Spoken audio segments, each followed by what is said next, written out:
Hi everybody, this is CWilson, and for my 5 themes of geography presentation, I decided to discuss Hiroshima, and more importantly, the before and after of Hiroshima, Japan, and how the aftermath really took place and the rehabilitation that proceeded afterwards.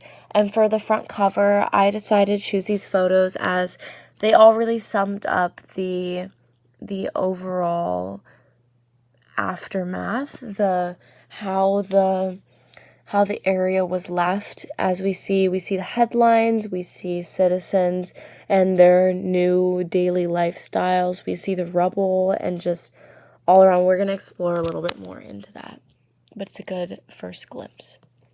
So for a brief introduction, what piqued my interest was whenever I was in class and we discussed a very common topic of World War II. The only question that came to my mind was, how in the world did these areas survive such devastations?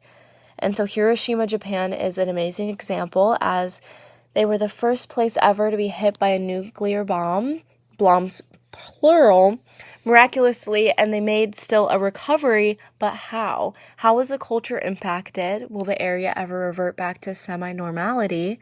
These questions can be answered by pinpointing the 5 main themes: location, region, place, movement, and human-earth relationship of Hiroshima, Japan, which kind of shows how it all took course. I want to acknowledge this topic is not light and it is fairly grim, but I just want to specifically zone in on Hiroshima and not the violence of all the matter. Alrighty. So first off, for the first theme, we have location, which the region is southwestern Honshu, Japan. These are the exact coordinates on the screen if you were curious. So the description for pre-bombing for Hiroshima is right on the edge of Japan. You'll find a thriving city with a rich sense of community, the architecture being of traditional Japanese, beginning to modernize before the attack. An important military and industrial center, which is the reason for being targeted, important thing to know, made the city extremely valuable. And now for the description of post-bombing. After the devastation, the area was quiet, survivors say. All filled of rubble, the remnants of lives built up came collapsing. All structures within a several meter radius of the hypocenter were flattened completely, the blast taking out all lives around, with road being filled with debris. Wildfires broke out, consuming everything that remained. Next, we have the region. The majority of the population fled after the event took place due to many factors. One main reason was the weather change. Now acid rain would periodically fall down due to radioactive material in the air, which later gained the name as a quote-unquote black rain. Wow. This rain lasted from 1949 to 1961, which is 12 years, which, if you ask me, is an extensive amount of time for such a rarity.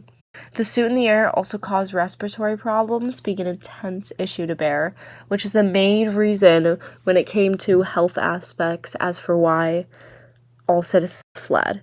Once the side effects the land was experiencing subsided, the citizens began to come together. In an odd perspective, although horrifying, the event brought along unity, as survivors were the only ones who experienced such a thing. While this is bleak, and I acknowledge that, the place became something more. The region now symbolizes resilience, a way of reconstructing hope.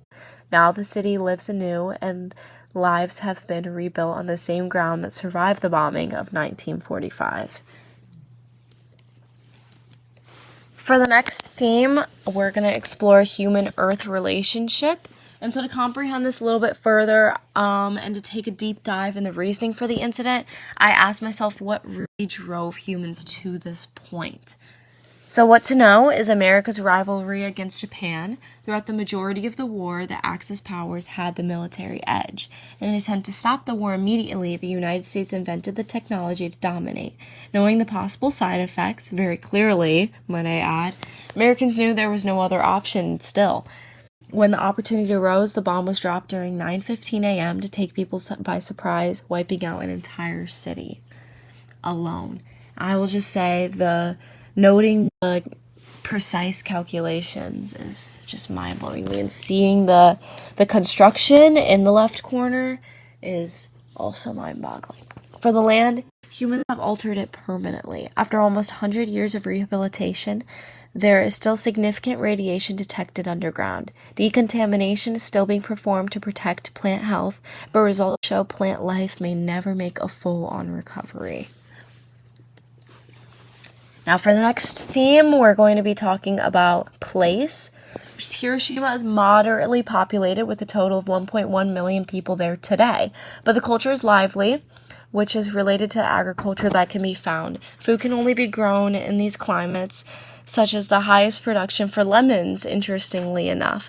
This allows for the cuisine to thrive as the emphasis on freshness stands out from all others around the world. I found it fairly neat. And then another big factor to note is thousands of years of traditions that continue to thrive in Hiroshima today. Festivals that have existed for over 400 years still carry on even after the events that took place. Now for our final theme, we're going to be discussing movement, post-bombing, and current day. So to know is post-bombing, and while this may seem like common sense, after the roads crumbled, the city took on a new struggle of finding ways to get from place to place for the next few years. The main way of travel was by foot, which could be fairly assumed. The only way for a while to get certain destinations was trudging through piles and piles of rubble. Yet the waterways were still intact, as the areas were always relied on heavily for trade. Boats were the most common mode of transportation as well. For the current day, though, the entire country of Japan is heavily based on utilizing bikes for transportation, which I find neat. To preserve resources and in an attempt to contribute to cleaner air, almost all citizens do not even own cars, as biking is the norm. That's not everywhere in Japan, I will know, not for the entire country, but it is a big mode of transportation for Hiroshima. Trains are also commonly known as a way of transportation, so larger populations find this mode more convenient. However, cars are still a classic way of transportation, not a rare sighting, as it might be more of a common conception nowadays. So for my conclusion, Hiroshima exhibits all 5 fundamental themes of geography very clearly, as the area has prevailed from all the unprecedented damage of an atomic bomb. Taking a glimpse at the past helps gain a better appreciation for the cultural and environmental differences of this area of the world known as Hiroshima, Japan. And if this topic piques your interest like it did me, go into greater detail by visiting the following websites. Thank you so very much for your time.